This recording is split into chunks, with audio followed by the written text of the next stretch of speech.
Hello friends, welcome to crazy GK trick.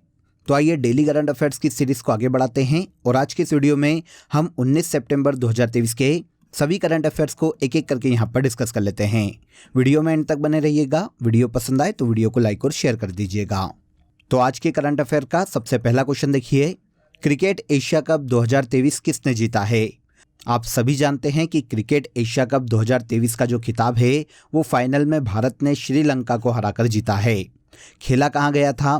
तो इसका जो फाइनल है श्रीलंका के आर प्रेमदासा स्टेडियम कोलंबो में खेला गया था और फाइनल मुकाबले में श्रीलंका घर में ही काफ़ी बुरी तरह से हारा है और भारत ने देखिए 10 विकेट से इसे फाइनल में हराकर क्रिकेट एशिया कप 2023 का खिताब जीता है। तो आंसर हो जाता है आंसर ए। अब देखिए सबसे ज़्यादा बार 8 बार एशिया कप का खिताब इंडिया की टीम ने अपने नाम किया है। सबसे पहली बार 1984 में जब एशिया कप की शुरुआत की गई थी तो पहला खिताब भी इंडिया की टीम ने अपने नाम किया था और उसके बाद से लेकर अलग अलग वर्षों में 2023 तक 8 बार इंडिया की क्रिकेट टीम ने इस खिताब को अपने नाम किया है। अब देखिए 2023 के एशिया कप क्रिकेट टूर्नामेंट की बात करें तो इस बार ये 16वां संस्करण था। आयोजन पाकिस्तान और श्रीलंका में किया गया और विनर इंडिया की टीम रही है और रनर अप फाइनल में श्रीलंका की क्रिकेट टीम रही है। अब इसके फाइनल के बाद जो अदर अवार्ड दिए गए हैं अगर हम उनकी बात करें तो player of the tournament Asia cup में कुलदीप यादव रहे हैं, भारत के क्रिकेट खिलाड़ी हैं। इसके बाद फाइनल मुकाबले में प्लेयर ऑफ द मैच का जो खिताब है वो मोहम्मद सिराज को दिया गया है, ये भी इंडिया के क्रिकेट खिलाड़ी हैं। लास्ट ईयर 2022 में 15वें एशिया कप की विजेता टीम श्रीलंका की क्रिकेट टीम थी और अब इसे फाइनल में हराकर 2023 में इंडिया की क्रिकेट टीम ने एशिया कप 2023 का खिताब जीता है। एशिया कप टूर्नामेंट की शुरुआत 1984 में की गई थी और पहला एशिया कप यूएई में खेला गया था जिसमें भारत की टीम विनर रही थी। सारे फैक्ट याद रखिएगा एशिया कप के, यहाँ पर मैंने आपको बता दिए हैं। देखिए दोस्तों, अगर आपको मंथली करंट अफेयर्स की डिटेल पीडीएफ लेना है तो आप रूट एप्लीकेशन या क्रेजी जीके ट्रिक एप्लीकेशन से डाउनलोड कर सकते हैं। साथ ही आप वीडियो के कमेंट बॉक्स में भी लिंक दिया हुआ है जहां से क्लिक करके आप ले सकते हैं। इन मंथली करंट अफेयर्स पीडीएफ में देखिए पूरे मंथ के जो सबसे ज़्यादा एग्जाम रिलेवेंट क्वेश्चन होते हैं उन क्वेश्चन को यहाँ पर डिटेल के साथ प्रोवाइड किया गया है जो एग्जाम के लास्ट टाइम रिविजन में आपको बहुत हेल्प करता है। तो एक बार जरूर क्लिक करें। चलिए आगे बढ़ते हैं। सेकेंड क्वेश्चन देखिए, हाल ही में भारत के किस स्थल को 41वां विश्व धरोहर स्थल घोषित किया गया है? तो भारत में 41वीं वर्ल्ड हेरिटेज साइट के रूप में शांति निकेतन को घोषित किया गया है। शांति निकेतन पश्चिम बंगाल के वीरभूम जिले में स्थित है जो कि एक सांस्कृतिक स्थल है। इसे यूनेस्को के द्वारा हाल ही में विश्व धरोहर की सूची में शामिल किया गया है। इसके पहले भारत में 40 यूनेस्को साइट थी फ्रेंड्स और अब इसको मिलाकर भारत में 41 यूनेस्को साइट हो गई है। यहाँ पर आपको ये पता होना चाहिए कि शांति निकेतन नोबेल पुरस्कार विजेता रविंद्रनाथ टैगोर का घर है। साथ ही यहाँ पर रविंद्रनाथ टैगोर ने विश्व भारती यूनिवर्सिटी की भी स्थापना की थी। अब पश्चिम बंगाल के शांति निकेतन को यूनेस्को विश्व धरोहर सूची में शामिल किया गया है। इसको मिलाकर पश्चिम बंगाल में अब 3 यूनेस्को साइट हो गई है फ्रेंड्स, जिसमें शांति निकेतन के अलावा दार्जिलिंग हिमालयन रेलवे और सुंदरबन नेशनल पार्क शामिल है। इसके अलावा 2021 में यूनेस्को ने पश्चिम बंगाल की दुर्गा पूजा को मानवता की अमूर्त सांस्कृतिक विरासत भी घोषित किया था। 2023 में शांति निकेतन भारत की 41वीं वर्ल्ड हेरिटेज साइट है फ्रेंड्स। इसके पहले जुलाई 2021 में गुजरात के कच्छ के रण में स्थित हड़प्पा शहर धोलावीरा को भारत का 40वां यूनेस्को विश्व धरोहर स्थल घोषित किया गया था। अब देखिए यहाँ पर ये इम्पोर्टेंट हो जाता है पता रखना कि इंटरनेशनल ऑर्गेनाइजेशन यूनेस्को के द्वारा किसी भी प्लेस को तब वर्ल्ड हेरिटेज साइट का दर्जा दिया जाता है जब उसकी कुछ यूनिक आइडेंटिटी होती है। इस कार्यक्रम का उद्देश्य विश्व के ऐसे स्थलों को चयनित और संरक्षित करना है जो कि विश्व संस्कृति की दृष्टि से मानवता के लिए बहुत ही महत्वपूर्ण है। तो इस आधार पर किसी भी प्लेस, वन क्षेत्र, पर्वत, झील या कोई भी एरिया जो कि एक यूनिक आइडेंटिटी रखता है उसे यूनेस्को के द्वारा वर्ल्ड हेरिटेज का दर्जा दिया जा सकता है। यूनेस्को जो कि एक इंटरनेशनल ऑर्गेनाइजेशन है फ्रेंड्स, इसकी स्थापना 16 नवंबर 1945 में की गई थी।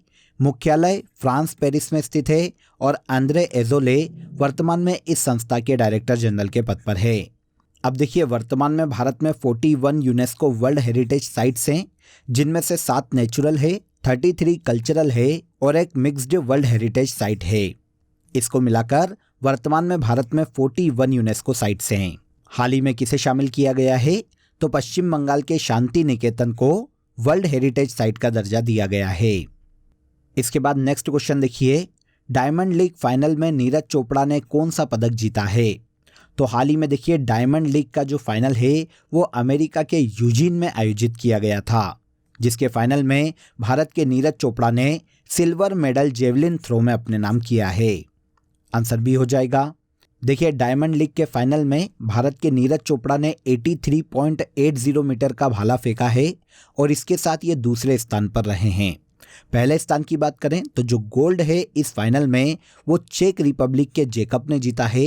इन्होंने 84.24 मीटर का भाला फेंका था और गोल्ड मेडल अपने नाम किया था। वहीं पर फिनलैंड के ओलिवर हेलेंडर ने 83.74 मीटर का जेवलिन फेंका है और इस आधार पर ये तीसरे स्थान पर रहे हैं और इन्होंने ब्रॉन्ज मेडल अपने नाम किया है। नीरज चोपड़ा की बात की गई है तो नीरज चोपड़ा ने सिल्वर मेडल डायमंड लीग के फाइनल में अपने नाम किया है। अब इस लीग के बारे में मैं आपको काफ़ी बार बता चुका हूं फ्रेंड्स। डायमंड लीग एक विशिष्ट ट्रैक और फील्ड एथलेटिक प्रतियोगिता है जो कि कई अलग अलग चरणों में आयोजित की जाती है। हाल ही में इसका फाइनल अमेरिका के यूजीन में खेला गया है। शुरुआत इसकी 2010 में की गई थी और 2023 में ये इसका 14th सीजन है। जम्मू कश्मीर के उधमपुर रेलवे स्टेशन का नाम बदलकर क्या किया गया है?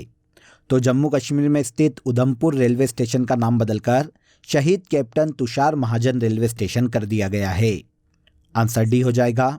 शहीद कैप्टन तुषार महाजन की बात करें तो ये 9 पैरा के अधिकारी थे फ्रेंड्स, जो कि देखिए फरवरी 2016 में दक्षिणी कश्मीर के पुलवामा जिले में आतंकी फायरिंग में ये शहीद हो गए थे। अब इन्हीं के नाम पर जम्मू कश्मीर के उधमपुर रेलवे स्टेशन का नाम शहीद कैप्टन तुषार महाजन रेलवे स्टेशन कर दिया गया है। इसके अलावा देखिए, हाल ही के कुछ वर्षों में भारत में जो रेलवे स्टेशन के नाम बदले गए हैं उन्हें भी एक बार यहाँ पर देख लीजिए। एमपी के हबीबगंज रेलवे स्टेशन का नाम रानी कमलापति रेलवे स्टेशन किया गया है। यूपी के फैजाबाद रेलवे स्टेशन का नाम अयोध्या कैंट स्टेशन किया गया। कर्नाटक के हुबली रेलवे स्टेशन का नाम श्री सिद्धारुद्धा स्वामी स्टेशन किया गया। राजस्थान के मियाँ का बाड़ा रेलवे स्टेशन का नाम महेश नगर हॉल्ट किया गया और एमपी के पातालपानी रेलवे स्टेशन का नाम तांत्या भील रेलवे स्टेशन किया गया है। इन्हें भी याद रखिएगा, काफ़ी इंपॉर्टेंट है और एग्जाम में देखने को मिल सकते हैं। आगे आ जाइए। ISSF निशानेबाजी वर्ल्ड कप 2023 में भारत की एला वेनिल वेलारिवन ने कौन सा पदक अपने नाम किया है?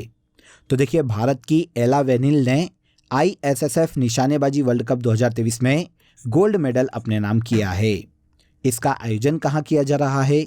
तो इस प्रतियोगिता का आयोजन ब्राज़ील के रियो डी जेनेरियो में किया जा रहा है। ये निशानेबाजी वर्ल्ड कप है फ्रेंड्स, जिसमें महिलाओं की 10 मीटर एयर राइफल स्पर्धा में भारत की एला वेनिल ने गोल्ड मेडल अपने नाम किया है। देखिए, प्रतियोगिता अभी चल रही है फ्रेंड्स। जब ये ख़त्म हो जाएगी 19 सितंबर को, तब हम डिटेल में इसकी पूरी मेडल लिस्ट को जानेंगे कि किस देश ने कितने मेडल इस शूटिंग वर्ल्ड कप में अपने नाम किए हैं। तो ISSF शूटिंग वर्ल्ड कप 2023 का आयोजन ब्राज़ील के रियो डी जेनेरियो में 12 सितंबर से लेकर 19 सितंबर 2023 तक किया जाएगा, जिसमें अभी भारत की एला वेनिल ने गोल्ड मेडल शूटिंग में अपने नाम किया है। यहाँ पर यह भी याद रखिएगा कि इन्होंने 10 मीटर एयर राइफल शूटिंग स्पर्धा में गोल्ड अपने नाम किया है। क्लियर? तो देखिए, यहाँ तक कि आपको सभी क्वेश्चन क्लियर हो गए होंगे। अब आ जाइए आज की कंट्री इन न्यूज़ में हम यूरोप महाद्वीप के देश आयरलैंड को यहाँ पर डिस्कस कर लेते हैं। आयरलैंड जो कि यूरोप महाद्वीप का एक देश है फ्रेंड्स, इसकी कैपिटल डबलिन है और यूरो यहाँ की ऑफिशियल करेंसी है। माइकल डे हिंगिस यहाँ के प्रेसिडेंट के पद पर हैं। पड़ोसी देशों की बात करें तो आयरलैंड की सीमा एक ओर से नॉर्दर्न आयरलैंड से टच होती है। आयरलैंड में वर्तमान में 2 यूनेस्को साइट है फ्रेंड्स, जिसमें ब्रूनाबोइने और स्केलिन माइकल शामिल है। नॉर्थ चैनल नॉर्दर्न आयरलैंड को स्कॉटलैंड से अलग करता है।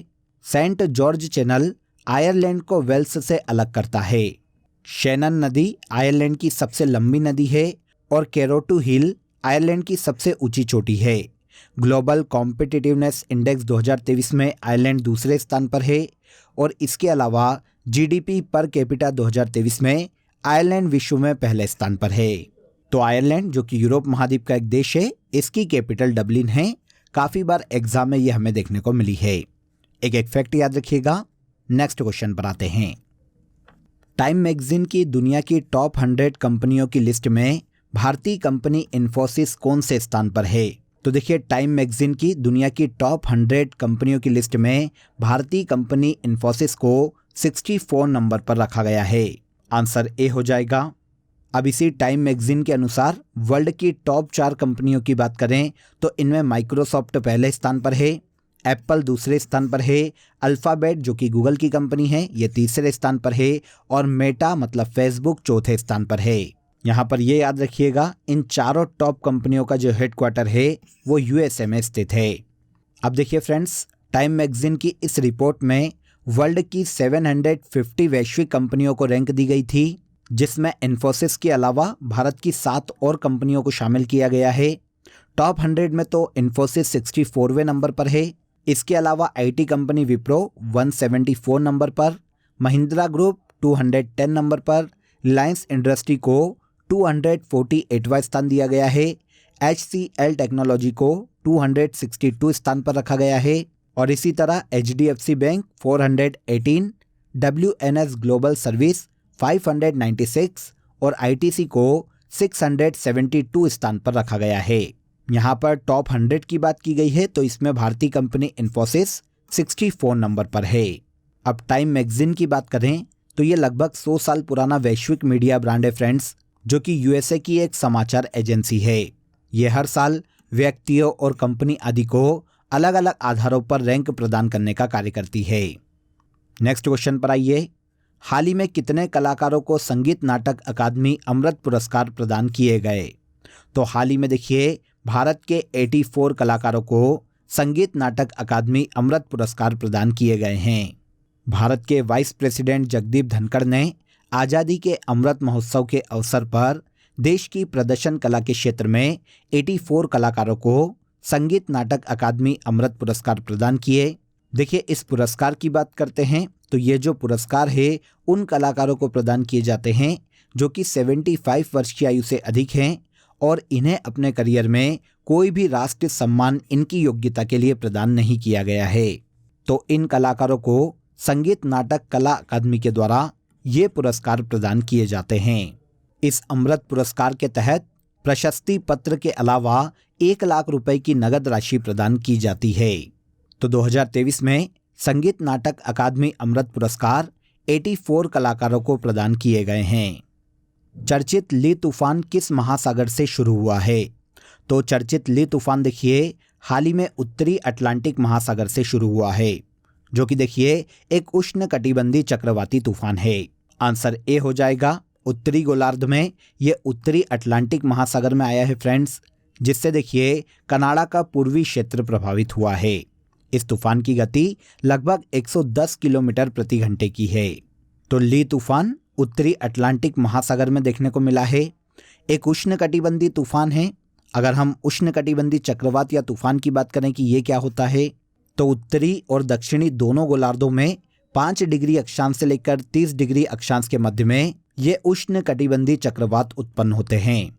इनके मध्य का जो केंद्र होता है वो शांत देखने को मिलता है, इसीलिए इस केंद्र को चक्रवात की आंख भी कहा जाता है। वर्ल्ड के कुछ ऐसे मेजर एरियाज है जहां पर ट्रॉपिकल साइक्लोन देखने को मिलते हैं, जैसे कैरिबियन सागर, हिंद महासागर और ऑस्ट्रेलिया के क्षेत्रों में। अभी हमने ली तूफान की बात की है, जो कि एक उष्णकटिबंधीय चक्रवात है जो कि उत्तरी अटलांटिक महासागर में कनाडा के पूर्वी तट पर टकराया है। Formula 1 race Singapore grand prix 2023 किसने जीती है? तो सिंगापुर ग्रांड प्रिक्स की बात करें 2023 की, तो ये एक फार्मूला 1 रेस है फ्रेंड्स, जिसे फरारी के ड्राइवर कार्लोस सेंज जूनियर ने अपने नाम किया है। आंसर ए हो जाएगा। Ferrari driver Carlos Sainz junior ने formula 1 race Singapore Grand Prix को 2023 में हाल ही में अपने नाम किया है। अब नाम से आपको समझ में आएगा कि एक मोटर रेसिंग इवेंट है फ्रेंड्स, जिसका आयोजन मरीना बे स्ट्रीट सर्किट के द्वारा करवाया जाता है और इसकी शुरुआत 1996 में की गई थी। फरारी के ड्राइवर कार्लोस सेंज जूनियर ने 2023 में सिंगापुर ग्रैंड प्रिक्स का खिताब अपने नाम किया है। इसके बाद आज के करंट अफेयर का लास्ट क्वेश्चन देखिए, हाल ही में किसे सिंगापुर की Lee Kuan Yew exchange fellowship से सम्मानित किया गया है?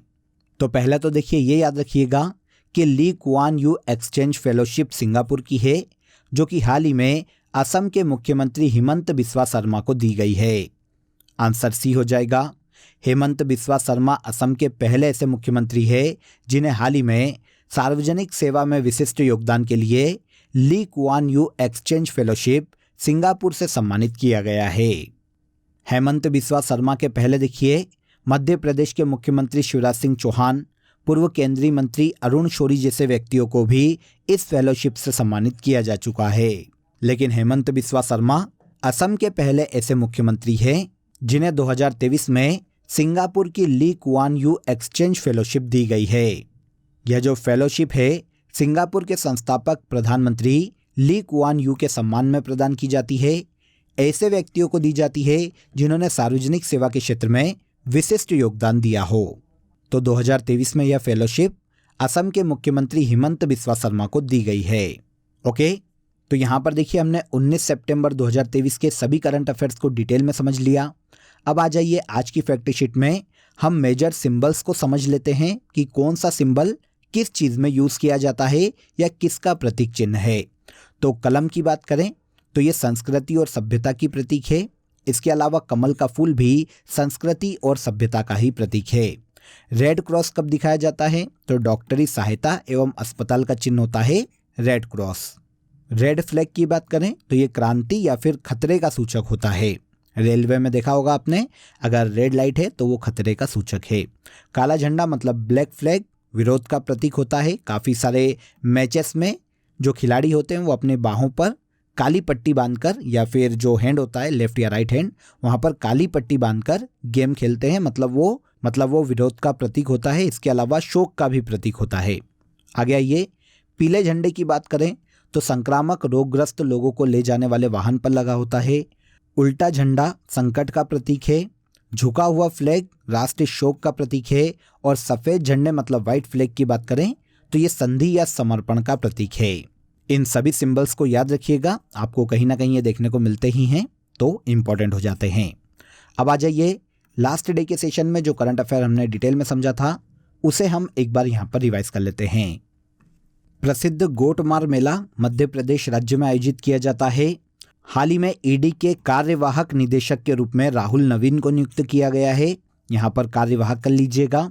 ग्लोबल लीडर्स अप्रूवल रेटिंग के अनुसार वर्ल्ड के सबसे लोकप्रिय नेता नरेंद्र मोदी हैं। पीएम विश्वकर्मा योजना को 17 सितंबर 2023 को लॉन्च किया गया है। गृह आधार योजना को गोवा राज्य सरकार के द्वारा हाल ही में लॉन्च किया गया। विश्व ओजोन दिवस जो कि 2023 में 16 सितंबर को मनाया गया है। Montreal protocol fixing the ozone layer and reducing climate change 2023 में इस डे की थीम है। मारबत त्योहार महाराष्ट्र राज्य का प्रमुख त्योहार है। पालमुरु रंगारेड्डी लिफ्ट सिंचाई परियोजना तेलंगाना राज्य की सिंचाई परियोजना है। जेबा an accidental super hero Huma Qureshi का नोबेल है। और लास्ट देखिए, यशोभूमि नामक India international convention and expo centre नई दिल्ली में बनाया जा रहा है। तो ये सभी ऐसे करंट अफेयर हैं जिन्हें हमने लास्ट डे के सेशन में डिटेल में समझा था।